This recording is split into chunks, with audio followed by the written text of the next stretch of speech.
있습니다. 하나님 감사합니다. 우리 하나님이 우리의 왕이시며 영원한 왕이시며 우리 하나님의 신하여 하나님을 따라가는 백성임을 기억하며 왕 되신 하나님 앞에 겸손함으로 나아가며 우리의 마음을 열고 온전히 모셔드리며 여호와가 나의 목자시 나에게는 부족함이 없다고 하는 고백 속에 내가 양임을 늘 기억하며 우리 하나님 백성임을 기억하며 헛된 세상의 욕망을 두고 살지 않는 저희의 삶이 될 수 있기를 간절히 소원합니다. 이 하루를 걷는 동안 왕 되신 하나님, 목자 되신 하나님 인도하심을 따라 복된 걸음을 걸어가는 자 우리 모든 성도들 되게 하시고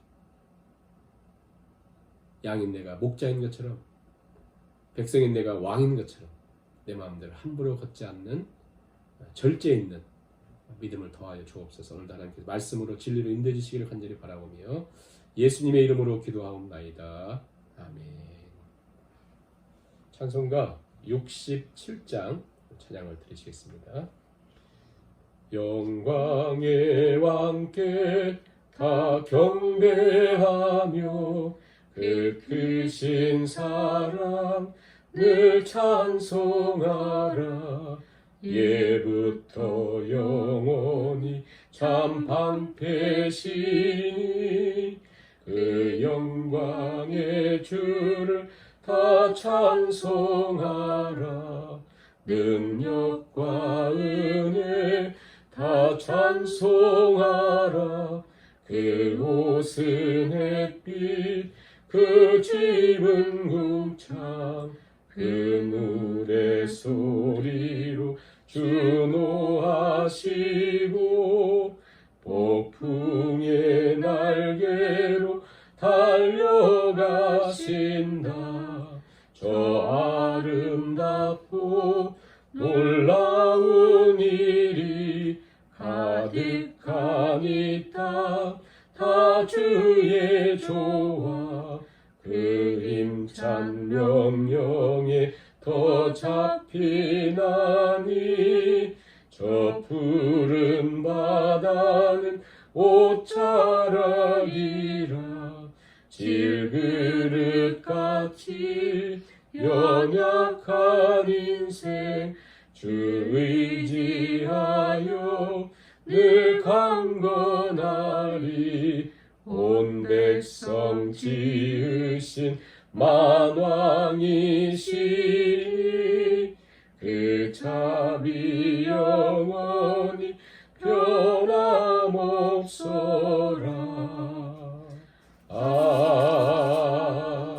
아멘. 하나님 말씀 시편 24편 1절부터 10절까지 말씀을 공독하시겠습니다. 땅과 거기에 충만한 것과 세계와 그 가운데 사는 자들은 다 여호와의 것이로다. 여호와께서 그 터를 바다 위에 세우시며 강들 위에 건설하셨도다. 여호와의 산에 오를 자가 누구며 그의 거룩한 곳에 설 자가 누구인가. 곧 손이 깨끗하며 마음이 청결하며 뜻을 허탄한 데 두지 아니하며 거짓 맹세하지 아니하는 자로다. 그는 여호와께 복을 받고 구원의 하나님께 의를 얻으리니 이는 여호와를 찾는 족속이요 야곱의 하나님의 얼굴을 구하는 자로다. 셀라. 문들아 너희 머리를 들지어다. 영원한 문들아 들릴지어다. 영광의 왕이 들어가시리로다. 영광의 왕이 누구시냐? 강하고 능한 여호와시요 전쟁에 능한 여호와시로다. 문들아 너희 머리를 들지어다. 영원한 문들아 들릴지어다. 영광의 왕이 들어가시리로다. 영광의 왕이 누구시냐? 만군의 여호와께서 곧 영광의 왕이시로다. 아멘. 오늘은 우리가 시편 24편 말씀을 묵상하도록 하겠습니다. 시편 23편에서는 여호와 나의 목자시니 내게 부족함이 없다라는 말씀을 상고했습니다. 나에겐 부족함이 없다. 참 이게 어려운 고백이잖아요. 나는 아무 부족함이 없어요. I shall not be in want. 난 원하는 게 없습니다. 근데 이 고백이 이제 어려운 때에 가장 극심한 고통 가운데 고백을 했다. 마치 사막의 음침한 골짜기를 지나는 것 같은 그런 때에 고백을 했다는 것이죠. 사람들은 무엇을 소유해야, 무엇을 성취해야 원하는 것이 없다고 하는데 그것은 반드시 다시 원래 자리로 돌아간다는 거예요. 다시 복구가 됩니다. 다시 원래 자리로. 그래서 맞죠? 없는 것처럼 힘들고 어려워할 때가 많거든요. 그냥 우리의 욕심을 따라, 우리 욕망을 따라 살아가면 우리의 이 마음은 저 무슨 뭐 태평양 바다같이 넓고 깊거든요. 그래서 그걸로 채울 수 없습니다. 그런데 시인은 그 눈에 보이는 것 때문이 아니라 여호와가 나의 목자시기 때문에 난 양이요 그분의 목자를 따라 걸어갈 때 진정한 부족함이 없다. 그 목자가 무엇을 해주신다고 했어요? 인도, 함께하심, 보호를 약속하시고 내 잔을 넘치게 하시고 영원토록 인도하신다. 그 목자 되신 하나님. 그 하나님을 오늘 24편에서는 그 하나님을 예배하는 자 누구인가? 그리고 어떻게 예배하는가? 그리고 그분이 왕이신데 왕을 우리가 어떻게 영접해야 되는가라고 하는 것이죠. 1절, 2절에서는 그 왕을 뭐라고 표현하냐면 그 왕이 창조주시다. 창조주. 그분이 창조주시다. 근데 이 시편 24편 이 전체적인 이 굉장히 찬양이시잖아요. 이 배경이 무엇인가 이렇게 할 때 어떤 신학자들은 아마 출애굽 후 홍해를 건넌 그 영광을 그 찬양을 출애굽기 나온 것처럼 그 찬양을 하고 있는 거 아닌가. 대부분의 신학자들은 그것도 맞는 것처럼 보이지만 이게 뭐냐면 다윗이 쓴 시니까 다윗이 그 모든 적들을 다 물리친 다음에 평탄한 때에 법궤를 드리잖아요. 법궤. 그가 이제 법궤를 성전을 이렇게 드릴 때 어떻게 하죠? 그가 에봇 하나 걸치고 춤을 추면서 옷이 내려가요. 그랬더니 아내인 미갈이 아니 왕이 질치지 못하고 이게 뭡니까? 그러니까 그 법궤가 들어올 때 하나님의 영광을 찬양하면서 옷이 벗겨지고 아내가 질치지 못하고 할 정도로 우리도 오늘 이 시편 24편을 묵상하면서 왕이신 하나님 앞에 막 춤추할 정도는 아니어도 그 감사와 감격을 가지고 이 말씀을 읽어야 된다라고 하는 것인데요. 그 왕은 어떤 왕이냐면 결국 창조주시다. 1절 2절에 땅과 거기에 충만한 것과 세계와 그 가운데 사는 자들은 다 여호와의 것이로다. 하나님이 창조주시고 하나님이 지으셨기 때문에 다 여호와의 것이다. 여호와께서 그 터를 바다 위에 강들 위에 세우고 건설하셨다. 바다, 강들이라고 하는 표현은 우리는 뭐 바다 하면 바다 생각나고 강들 하면 강들 생각나겠지만 고대 근동 지역에서 바다, 강, 요한계시록도 마찬가지지만 성경에서 바다는 뭐예요? 소위 가장 두려운 대상이거든요. 가장 무서운 대상이거든요. 근데 그 위에 하나님은 하나님 나라를 세우시고 하나님을 건설하셨다라고 하는 것입니다. 하나님께서 건설하시고 세우셨다. 이 세상의 천하 만물 다 하나님의 것이다. 그렇다면 우리는 하나님과 제외되는가요? 아니죠. 온 천하 만물이 하나님이 지으셨고 하나님의 것이다라고 할 때 그것은 우리도 포함되죠. 나도 하나님의 자녀요, 하나님의 소유다. 베드로전서 2장에 보면 그 유명한 말씀 있잖아요. 너희는 택한 족속이요, 왕 같은 제사장이요, 거룩한 나라요, 하나님의 소유된 백성이다. 하나님의 소유라고 하는 것은 굉장히 특권이고 축복이에요. 하나님의 소유된 백성이다. 그 하나님께 누가 나갈 수 있는가? 3절 보세요. 여호와의 산에 오를 자가 누구며 그 거룩한 곳에 설 자가 누구인가? 즉 그 영광이 하나님께, 그 창조주 하나님께 누가 나갈 수 있는가? 그 하나님 누가 하나님을 예배할 수 있는가? 여호와의 산에 오를 자 누구며 그 거룩한 곳에 설 자가 누구냐? 누구죠? 4절에 보면 손이 깨끗하고 마음이 청결하고 뜻을 허탄한 데 두지 않고 거짓 맹세하지 않는 자다. 손이 깨끗하고 마음이 청결하고 뜻을 허탄한 데 두지 않는다. 자, 손이 깨끗하다. 마음이 청결하다. 손이 깨끗하고 마음이 청결하다. 어떤 생각이 듭니까? 손이 깨끗하다. 어떤 행위죠, 행위. 그 행위적인 것으로 깨끗하다. 마음이 청결하다. 그런데 우리 가운데 하나님의 서기 위해서 손이 깨끗하고 마음이 청결하고 마음을 허탄한 데 두지 않은 사람이 누가 있나요? 모두가 있어요. 한 사람도 없죠. 즉 그리스도의 보혈로 말미암아 정결하게 된 사람들인데, 그래서 더러운 그 손이 피로 씻어지고 마음이 청결하다는 건 뭐예요? 마음이 청결하다는 것은 성경에서 마음이 청결하다. 팔복에도 나오잖아요. 마음이 청결한 자는 복이 있나니. 청결이 뭐예요? 두 가지 마음을 두지 않는다. 두 가지 마음을 두지 않는다. 오직 하나님께. 난 연약하고 부족하지만 우리 하나님께 두는 사람. 시편 22편에 있는 것처럼 오직 하나님께, 자기 삶은 철저히 무너졌는데 하나님께 두는 것처럼 마음이 청결하다. 즉 하나님께 그 마음을 두고 하나님을 바라보고 나누이지 않는 오직 하나님을 바라보는 그 삶을 청결하다. 그리고 뜻을 허탄한 데 두지 않는다. 허탄하다라고 하는 것은요, 가치 없는 것, 무너질 것, 사라질 것. 그 허탄한 것의 대명사는 우상이거든요. 우상. 세상에 보이는 것은 우상이요, 영원치 않은 것에 대해서 마음을 빼앗기는 안 된다 라고 하는 것이죠. 그 산에 오를 자, 그 영원하신 하나님과 동행할 자는 누구냐면 손이 깨끗하고 마음이 청결하고 마음을 허탄한 데 두지 않는, 그래서 영원한 것, 궁극적인 것, 가치 있는 것에 그 마음을 두는 사람을 얘기하는 거죠. 하나님의 인도하심에 마음을 두고 살아가는 것을 얘기합니다. 그리고 거짓이 없는, 거짓 맹세하지 않는 것이다. 그래서 복을 받아요. 5절 같이 읽어볼까요? 그는 여호와께 복을 받고 구원의 하나님께 의를 얻는다. 오직 하나님께 마음을 두기 때문에 복을 받고 구원의 하나님께 의를 얻죠. 그 사람들 특징이 있습니다. 왜 이 사람들이 복을 받아요? 왜 복을 받아요? 그게 6절이에요. 6절. 굉장히 중요한 말씀이거든요. 6절. 이는 여호와를 찾는 족속이요 야곱의 하나님 얼굴을 구하는 자로다. 자, 여기서 여호와를 찾는다. 그리고 하나님 얼굴을 구한다라고 하는 말은 성경에서 매우 중요한 표현인데요. 여호와를 찾는다라고 하는 이 원어의 뜻은 어떤 뜻이냐면 가장 소중한 것을 잃었을 때 그 찾잖아요. 그런 찾는 거예요. 사랑하는 자녀를 잃었다거나 매우 중요한 것, 소중한 걸 잃어버렸을 때 그걸 찾잖아요. 아무튼 온 마음을 다해 찾는 거 아니에요.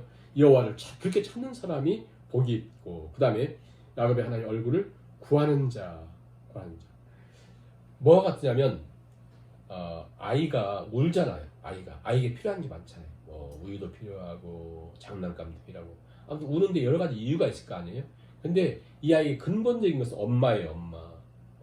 많은 문제 필요성이 있지만 그에게 가장 필요한 것은 엄마, 1차적으로 엄마. 그런 것처럼 하나님의 얼굴을 구한다고 하는 것은 내 인생에 오직 하나님이 내 만족과 또 내 평강과 기쁨을 주신다. 시편 23편이죠. 여호와가 내 목자시니까 나는 부족함이 없다 하는 것처럼 하나님을 그렇게 구하는 그 사람이 진정한 복이 있는 사람이다 라고 하는 것을 말씀합니다. 그 다음에는 이제 7절부터 10절 만왕의 왕의 입성, 이제 그 법궤가 이렇게 들어가잖아요. 성전에.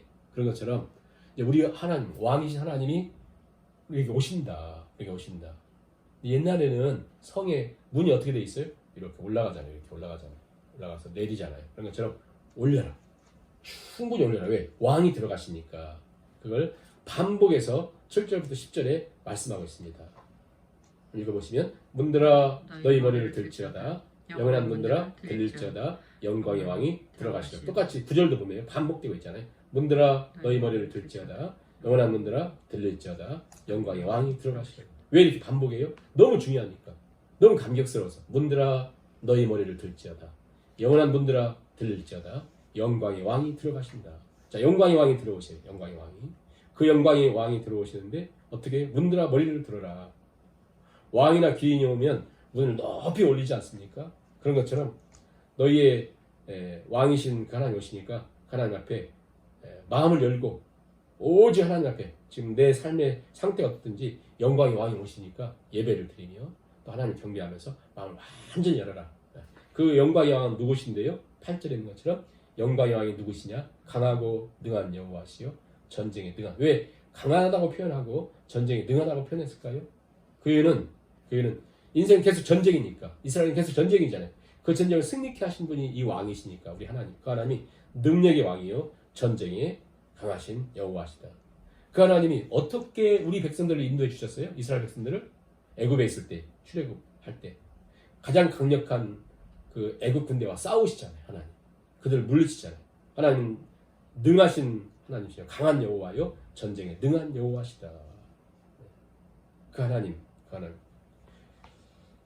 우리가 그 왕이신 하나님을 늘 모시고 우리 마음을 열고 살아가면 얼마나 축복일까. 왕이신 하나님이 내 안에 계실 때 그게 바로 축복이요. 그게 진정한 우리 인생의 부흥이다. 부흥은 뭐예요? 잘되고 복되다는 것이 아니라 내 안에 왕이신 하나님이 목자로 계시고 왕으로 좌정하시면서 그 하나님을 살아가는 거예요. 그게 바로 부흥이다. 그게 너무 중요하다 보니까 7절 9절에서 반복했잖아요. 반복. 문들아 너희 머리를 들지어다, 너희 물을 들지어다, 영원한 문들아 들릴지어다, 영광의 왕이 들어가신다. 문들아 너희 머리를 들지어다. 영원한 문들아 들을지어다. 영광의 왕이 들어가신다.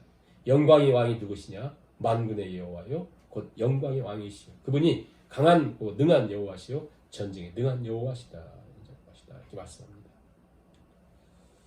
최상급의 권면이죠. 천지를 창조하신 하나님, 만왕의 왕이신 하나님, 전능하신 하나님, 전쟁에 능하신 하나님이 오신다는 거예요. 그분을 우리가 온전히 마음을 열고, 그 하나님 누구신데요? 창조주. 1, 2절에 말씀하길 창조주. 7절부터 10절에 말씀하길 영광의 왕이요 강하신 왕. 그래서 우리가 예배의 특권이 뭐냐면, 우리가 이 땅을 사는 동안 가장 특권과 축복은 예배거든요. 하나님 예배할 때. 예배할 때 영광의 왕, 전쟁에 능하신 여호와, 그분이 임재하시는데, 그 왕을 우리가 모시고 살고 또 들을 수만 있다면 그 축복입니다. 안타깝게도 에덴 동산은 완벽한 동산임에도 불구하고 아담과 하와는 왕이신 하나님의 음성에 귀 기울이지 않고 욕심을 따라 욕망을 따라 마귀의 말에 귀 기울이면서 이 모든 특권과 축복을 잃어버렸잖아요. 우리도 동일하게 하나님은 만왕의 왕이시고 창조주시고 지금도 전능한 왕이시며 전쟁에 능한 왕이에요. 왜 전쟁에 능한 왕이에요? 우리를 위해서 싸우시는 왕이시거든요.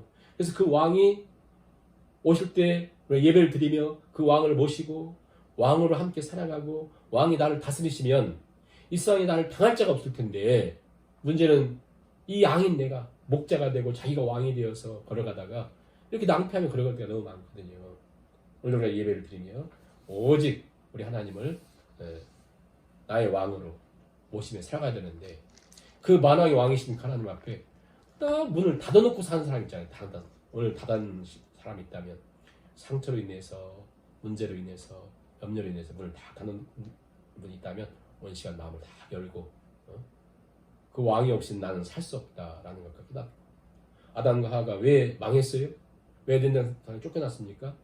그것은 바로 왕이신 하나님의 음성을 듣지 않고 왕이신 하나님을 모시지 않고 죄와 육신의 종로를 하게 되는 마귀의 소리를 듣고 그 말에 욕심을 따라 걸어갔기 때문에 그렇거든요. 시간 우리가 문을 열어도 대충 여는 정도가 아니라 우리 마음을 활짝 열고 귀한 손님이 와도 문을 확 열어주는데 우리 문을 활짝 열고 우리 왕이신 하나님을 우리가 모시며 살았으면 좋겠고요. 결국 온전히 열린 마음이란 무엇입니까? 완전히 내 마음 난 열었습니다. 그건 뭐예요? 시편 23편이죠. 나는 하나님만 난 필요합니다. 하나님이 되시면 됩니다. 나는 하나님만 필요하다고 하는 그 가난한 마음, 난 하나님만 필요합니다. 시편 73편에서 그런 고백하잖아요. 시인이 하늘에서는 주의 누가 내게 있으리요 땅에서는 주 밖에 내가 사모할 리 없나이다. 하나님, 그 하나님과 만남보다 더 강력한 체험은 없습니다. 예배를 통해 하나님 임재 안으로 들어가는 것보다 더 큰 영광, 더 큰 감격은 없습니다. 가장 축복된 사람이 누구라고요? 6절 다시 한번 읽고 우리 같이 기도하겠는데요. 이는 여호와를 찾는 족속이요 야곱의 하나님의 얼굴을 구하는 자라. 그 사람이 바로 5절에 있는 것처럼 그는 여호와께 복을 받고 구원의 하나님께 의를 얻을 것이다. 이는 그 이유는 여호와를 찾는 족속이요 야곱의 얼굴을 구하는 자로다. 이게 가장 큰 특권이요 축복이요 영광이라고 하는 사실을 깨닫고 우리 삶 속에 이것보다 더 큰 축복은 없다. 우리 하나님 앞에 마음을 열고 나는 여호와를 찾는 하나님의 얼굴을 구하는 삶으로 나가기를 사모하면서 같이 3-3을 기도하시고 우리 그대로 마치도록 하겠습니다.